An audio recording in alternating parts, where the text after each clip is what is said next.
began extremely innovative in its time and remains a niche in the Arab world as a beacon of American-style liberal arts education. And as a liberal arts person myself, I always salute that because it's the best education.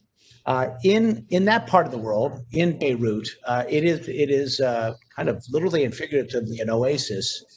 And it's a tough neighborhood which forces the people who run that university to be leaders. The person we're about to hear from took the reins in 2015 and has had a tumultuous ride between the uprisings related to the government itself, the pandemic, and most recently the horrific explosion which we've all witnessed. But his predecessors in the 1980s faced true peril, kidnappings, assassinations, an iconic building on the campus was blown up. These are circumstances which force people into leadership positions, whether they're the faculty or the students. And that is what we're seeing right now there, at persistent, courageous leadership in the face of all kinds of assaults against the very foundations of the institution. So please welcome Dr. Fadlo Kuhri, the 16th president of the American University in Beirut.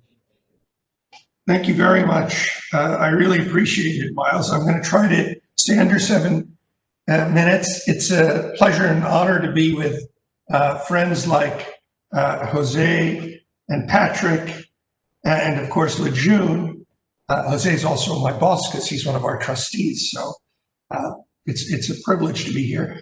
Yeah, I think Jose covered a lot of the points I was going to talk about. So I want to talk a little bit about the American University of Beirut, our evolving role, and specifically the idea of developing ethical leaders. So the American University of Beirut, as you said, we're 154 years old.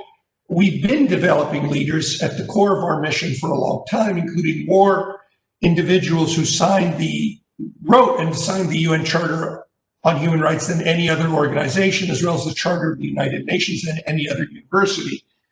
But like many other universities for the last 200 years conservatively, we've been doing it just that, conservatively. There hasn't been a tremendous evolution in higher education. So it forces us to look, especially now with the perfect concatenation of crises between the Lebanese uprising, stagflation, the collapse of the Lebanese economy, COVID-19, and now this tremendous explosion that defaced or destroyed 40% of Beirut.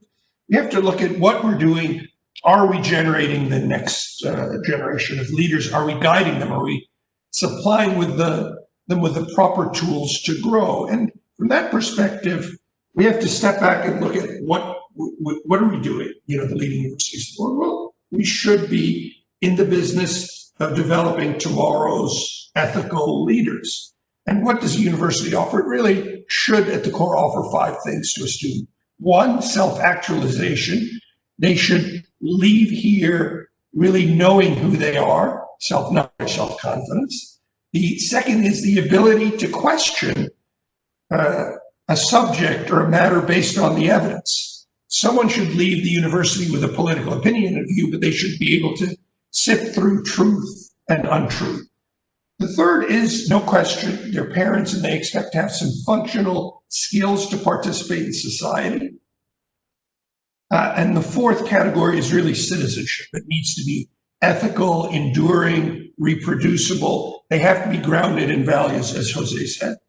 And then they have to be able to, frankly, replace us. They are the workforce and the faculty of the future. So they have to be able to assess things. And when we assess things, going back to Jose, the question you just asked him, Miles, I don't think we can continue with the purely didactic education. And our project with Earth and with Jacera and with the Kellogg Foundation, which started 2 years ago, was really about transformative change within selected and interested universities, focusing on agriculture and other sustainable matters to say, can we move towards this tripod that Jose and Earth and others have pioneered, which is experiential learning, didactic, in-person learning in classrooms, and distance learning, course, we're all having to accelerate that because of COVID-19. So how do we do this? We're committed at AUB to this project. Some of the expected impacts are improvements in environmental sustainability, climate change and migration, adaptation, social, environmental, and economic improvements, and more ethical leadership, and also more income equality. So I'll start with very briefly the question of Lebanon. Lebanon, in addition to facing all of these challenges, has one of the worst debt to GDP ratios at 160%. Official unemployment just crossed 35%. That's optimistic. Youth unemployment has certainly crossed 50%. Poverty rate now has reached 55%. When people continue to lose their jobs, we had to ourselves let go of people because of this inequality. So part of that difficult challenge is to look inward and to say, are we doing everything we can? Because if you look at the leaders of the United States, Europe, Great Britain, Lebanon, and the Arab world, most of them are educated at universities. So the simple question is, why are they doing such a lousy job? Well, maybe they're not doing a lousy job because they're lousy people. I'm someone as a lifetime thoracic oncologist for the last 25 plus years. You try to look at what's good in people. Maybe we're not arming them with the proper tools. And part of that is to look and say, what should we be teaching people so they can self-actualize, develop self-knowledge? And part of that is to restore a sense of balance between what really serves society and what doesn't. Because at the end of the day, what do we want our best graduates to do? We want them to discover new knowledge, as all universities do. We want them to serve the community, especially those less fortunate than them. And we want them to be able to teach those skills, teach them whether at universities or in their workplaces. And here, I think it's critical to realize that at this moment, Lebanon has a tremendous need. The American University of Beirut Medical Center did surge to take care of 500 patients affected by the explosion in the first hour. Our Center for Civic Engagement is actively participating in cleaning up houses and rebuilding Beirut through our Ardh initiative. Our Faculty of Agriculture and Food Sciences is donating food boxes, and we're working on post-disaster relief. So can we keep that up? Or when things get better, will we go back to teaching kids in classes and saying, just get an A? Because the way we've done it for the last 230 years, and Ezra Stiles, the former president of Yale University, was one of the fathers of the exam, one of the worst ways to assess things. We have to, I think, look at new methods. Is it good to tie learning and assessment by exams or by essays? I think if we take that tough, hard look at ourselves and the way we're doing it, I think we'll admit that there are better ways to assess an individual's work than how well they do on an SAT or on a university exam. So I think by looking inward, by being innovation, by having this sort of partnership, I do believe universities can help in this postmodern world, not only to serve those less fortunate, but to develop really better, more ethical leaders to run universities and, most importantly, countries and enterprises. And I'll stop there.